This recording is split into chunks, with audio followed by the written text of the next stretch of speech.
Yan, magandang araw sa inyong lahat. Ito po ang WOW Philippines at pag-usapan natin itong nangyayari ngayon sa kanila VP Sara, no, tsaka kay Maharlika.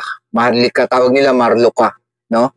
Alam mo yun, lahat, sa totoo lang, dati, gustong-gusto ko yan si Maharlika. Kaya lang nung kinalaban niya yung presidente ng Pilipinas, nawalan ako sa kanya ng gana kasi parang yung sobra-sobra yung kanyang panlalait, ano, yung sinasabihan niya na bangag-bangag-bangag, no? Dapat hindi ganoon kasi presidente ng Pilipinas yan, kahit paano, galangin pa rin natin, respetuhin pa rin natin, no?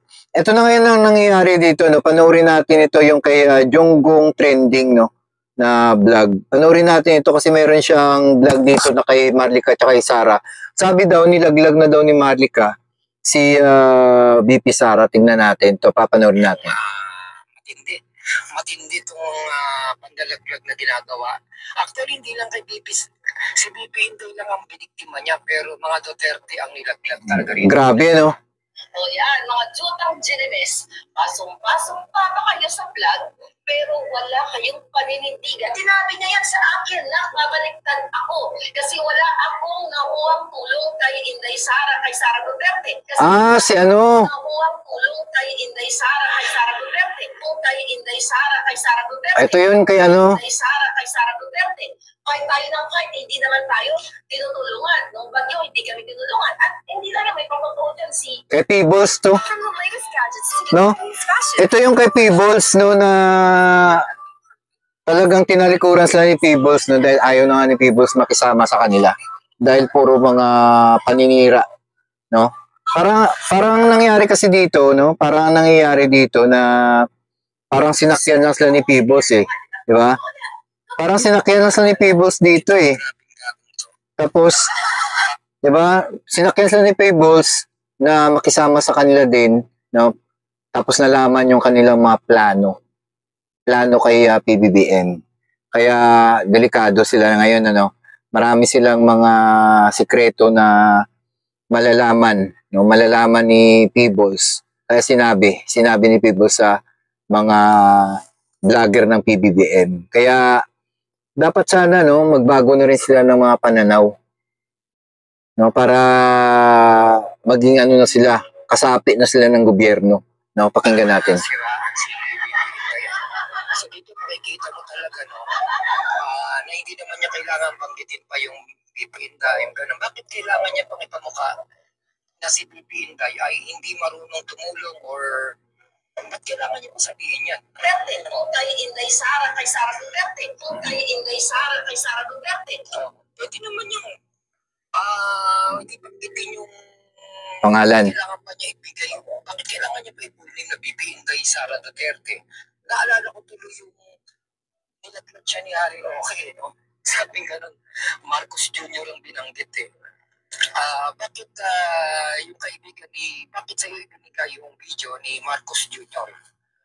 Talagang po, to establish talaga ni si ang pinag-uusapan ay hindi bangag or ano talaga, Marcos Jr. ginagamit yan sa sa court. Ibig sabihin, yung video na yan gagamitin ni Harry Roque sa court para idiin siya. Ito naman, kailangan niyo banggitin yung BP Inday Sara Duterte. Ang pangit naman. Kay Sara Duterte. Kung kay Inday Sara, kay Sara Duterte. Kung kay Inday Sara, kay Sara Duterte. Kahit tayo ng kahit, hindi naman tayo tinutulungan. Yan ang sabi ni Peebles, no? At hindi lang may pamatulan si Seth Gamos. Ito mga, tingnan natin ulit. Kung tulong kay Inday Sara. Ano kay Inday Sara? Sabi niya yan sa akin na. Di ba sino ba naman na ikaw tutulong ka sa kanila tapos ikaw hindi ka babayaran sa itinulong mo. Syempre, kung talagang halimbawa na wala nang naman mapapala, bakit ka pa magtatagal, di ba? Pero kung talagang kusang loob mo na tumulong sa kanila kahit na hindi na magpapabayad. Pero kung sasabihin natin na sumapi ako sa inyo diyan, kailangan tayo magiging magkakakampi tayo. Kailangan kung anong meron kayong natatanggap, meron din ako, di ba ganoon? Pero kung halimbawa magbabago na yung isip mo na parang may iba na yung may mga ibang usapan na ito, eh. Kailangan mo nang kumawalas, no, di ba? Para hindi na lumala pa, no, yung mga ikakaso sa kanila. Kung ano man ang mga fake news na ilalabas, dapat dapat talaga sabihin nila kung anong totoo. Kasi kung fake news lang naman yung mga video na yun, ng mga bangag-bangag na yun sinasabi nila, di sana ipapalabas na nila yung totoo talaga, yung original talaga na hindi AI, di ba? Kasi yung nasabi nga AI nga daw talaga to, no? Yung sinabi dito AI daw talaga yung video na yun. Kahit ako kinumpare ko yung sa tenga sa tenga pa lang, hindi magkatugma yung tenga eh. Yung kay yung kay PBBM na original tsaka yung fake na ginawa nila. Yung tenga pa lang iba na, 'di ba? Yung hugis ng muka iba rin, no? Kaya halatang-halata na AI talaga. AI talaga yun, hindi talaga siya parehas, no? Halatang computerized lang talaga at talagang in-enhance lang nila, no? Kaya ako hindi talaga ako naniniwala doon na totoo yun. At saka ano yun eh, parang paninira. Ang lakas, pero ang lakas ng loob nila na manira ah. Grabe, sobrang lakas ng loob nila na manira sa presidente talaga. Ang tatapang nila. Pero pag yan ay nahuli, talagang grabe ang katumbas niyan, no? Grabe makatumbas na mga kaso niyan pag nahuli. Kasi wala akong nakuhang tulong kay Inday Sara, kay Sara Duterte. Kasi wala akong nakuhang tulong kay Inday Sara, kay Sara Duterte. Kung kay Inday Sara, kay Sara Duterte. Kung kay Inday Sara, kay Sara Duterte. Ibig sabihin yung parang pagsali niya doon, ng pagsali ni Peebles doon kung sakaling kumita siya ng malaki doon at saka bibigyan siya ng malaki doon, di paano pala yun? Hindi pa rin pala siya nakaalis doon sa mga DDS na yun kung may bayad pala yun, no? Kasi yung sinabi niya na hindi naman siya kikita doon, hindi naman siya magkakapera doon, no? Yung tulong niya parang yung ano, umbaga, kailangan may kapalit yun. Pero kung gano'n ang sistema nun, na sa piling mo na parang wala ka namang makikita doon, kikitain doon, ba't ka pa magtatagal? Siyempre, aalis ka talaga, di ba? Aalis ka talaga. Dahil kahit na ultimo pambili mo ng mga pagkain o ano man, hindi ka man makakatikim, no? Pero meron namang naibigay si Marlica sa kanya, pero hindi naman sapat, di ba? Pero para sa akin, tama lang yun na umalis na siya doon sa mga DDS no, si Peebles. At sinabi niya talaga yung totoo, ng katotohanan na hindi talaga dapat maniwala doon sa fake videos na yun na bangag na yun. Kasi hindi talaga yun ang totoo, no? Fake talaga yun, fake na video talaga yun, no? At saka wala talagang ganun, wala talagang ganun na nangyari. Kaya pinaglalaban talaga ni Peebles yun sa Kongreso na fake video talaga. At saka wala talaga yun, magagawa-gawa lang, di ba? Hindi naman tayo tinutulungan. No? Kailangan sabihin mo pa lahat ng mga details na yan. Di ba?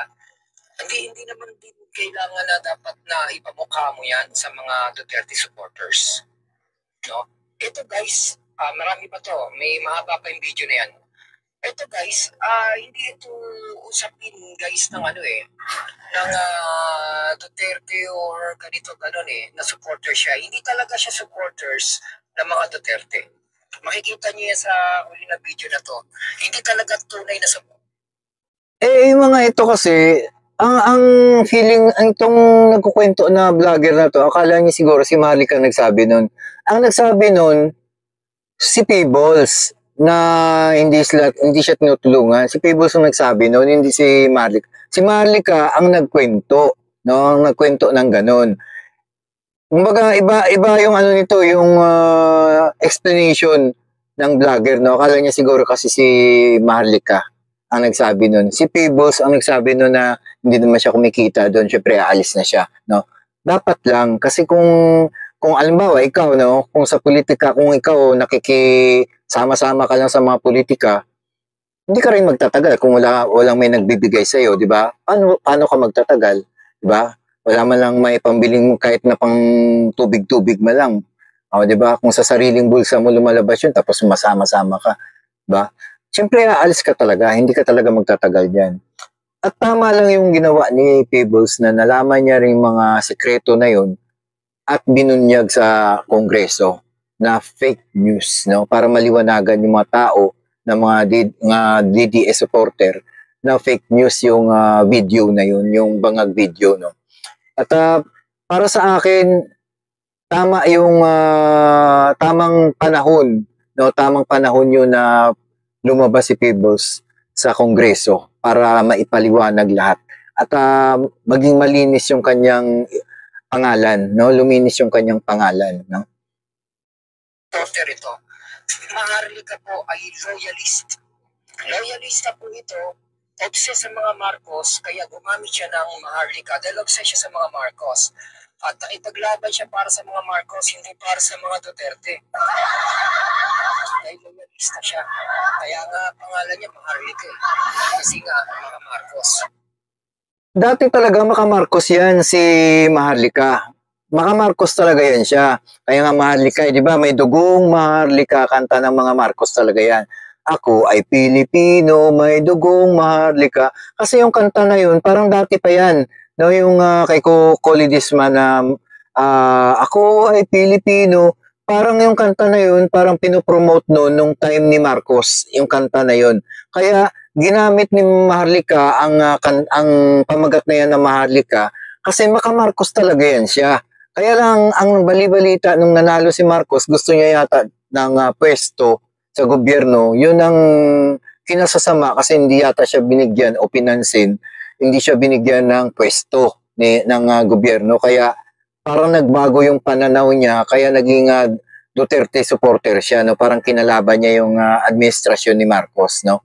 At ngayon, pwede naman siyang pwede niya namang baguhin, no? Pwede niyang baguhin yung mga testamento niya kasi dati naman siyang Marcoses talaga eh. Hindi naman talaga yun siya Duterte. Nagbago lang talaga yan nung hindi siya nabigyan ng na-promote, no? Hindi siya nabigyan ng trabaho. Kaya kumbaga sumapi siya sa mga DDS pero tingin ko lang magbabago pa to ang isip ni Maharlika. Magbabago yan sa tingin ko lang. Ngayon, kaya lang ito bumaliktad dahil hindi siya nabigyan ng pwesto, gawa ni Thinking Pinoy, ni-research siya bago siya mabigyan ng sa US Embassy. Mabigyan ng tawag doon, posisyon sa US Embassy. Nung na-research ni meron pala, budol pala ito. Kaya yun, marami siyang kaso, pinatay pa nito yung asawa niya eh. 72 years old, nilason niya. Talaga? Mas marami siyang mga kaso na pagbubudol, pera lakad. Meron siya yung parang mga totoo yun? Grabe naman. Sa lahat ng pagkakakitaan, mga nagbibenta ng talaba pa sa Netherlands na meron pang binudol yan dun eh. So in short, scammer siya. Pera lakad. Kaya hindi siya nabigyan ng pwesto ni BBM. Nagalit. Yun. Hihiganti siya, ginagamit niya yung mga Duterte. Kaya walang kagalang-galang kay BP Sara, walang galang kay Duterte. Ibig sabihin talaga, ito, maka Duterte tong vlogger na to, yung nagpapaliwanag na to, no? Kasi parang galit-galit din siya kay Maharlika kasi si Maharlika parang ang buong akala niya siguro yung nagsasalita si Maharlika laban sa mga Duterte. Si Peebles ang nagsabi noon na hindi siya binabayaran kaya umalis siya doon sa panig ng mga Duterte, no? At saka yung si Maharlika talagang lumipat yan sa mga Duterte kasi nga hindi siya nabigyan. Yun ang mga balita-balita, At tapos yung sinabi niya rito na yung sinabi niya na sabi ng vlogger na to na ganun, na parang yung ang sama nun, yung asawa niya pinaslang, ganun, sabi ng vlogger na to, no? Mahirap yung testamento na yun kasi yan, no? Parang hindi mo masabi kung totoo o hindi kasi mahirap talaga yan banggitin. Mamaya baka fake news o no? Mahirap yan. Pero malalaman natin kung talagang totoo to si Maharlika sa DDS. Kaya ang mamaya papaliwanag natin tignan nyo. Kung yung hindi kami tinulungan, hindi lang yung may pamututan si Seth Gamo, si Dier Goa, di ba? Totoo yan. Oo, di parang nilalaglag niya na unti-unti yung mga Duterte. Hindi ko alam kung anong purpose niya rito, pero ito yung walang pakundangan, basta ma-justify niya lang yung kanyang mga action. Wala siyang pakialam kung masira si mga Duterte. Kung masira si Inday Sara, wala siyang pakialam. Basta ang kanya, maano yung point niya. Maipagtanggol niya yung sarili niya, yung wala siyang pakialam kahit ibig sabihin, hindi talaga pro Duterte ito. hindi siya in support sa mga Duterte. Malalaman niya sa video na ito. Ang sabi ko sa kanya, diskarte mo yan, at ako naman, hindi naman talaga ako umaasa ng tulong sa mga Duterte ever since. Hindi naman talaga ako umaasa ng tulong sa mga Duterte ever since. Mas kailangan din ang mukha mo yun. Hindi mo naman kailangan banggitin yun eh. Diba? Yun yung mga sinasabi ko na bakit kailangan niya pang banggitin yung mga Duterteng family name ng Duterte. Kaya, ang sabi ko sa kanya, diskarte mo yan, at ako naman, hindi naman talaga ako umaasa ng tulong sa mga Duterte ever since. Kaya nga syempre para ma-recognize talaga na doon talaga siya, no? Binanggit niya yun kasi wala naman siyang ibang papanigan kundi ang mga DDS eh. Diba? Kasi nawala na siya doon sa Marcoses, no? Sa mga PBBM na parte. Kaya binabanggit niya kung saan talaga siya, no? Sa DDS talaga yan.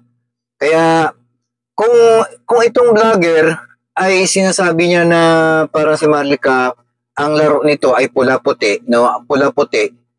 Ang kinukwento ni Marlica dito yung si Peebles na umalis sa DDS na dahil nga hindi siya binabayaran doon, hindi siya nakakatikim ng pera doon, no? Dahil tama nga lang yan na umalis nga si Peebles doon. Kasi ganun ang mga doon na mga patakaran doon. Siyempre, ikaw ba naman, utos-utusan ka doon o tutulong ka sa ganong pangangampanya. 'Di ba? Pababanguhin mo yung mga pangalan ng mga ganong tao tapos wala ka man lang nakakamit. 'Di ba? Mahirap 'yan.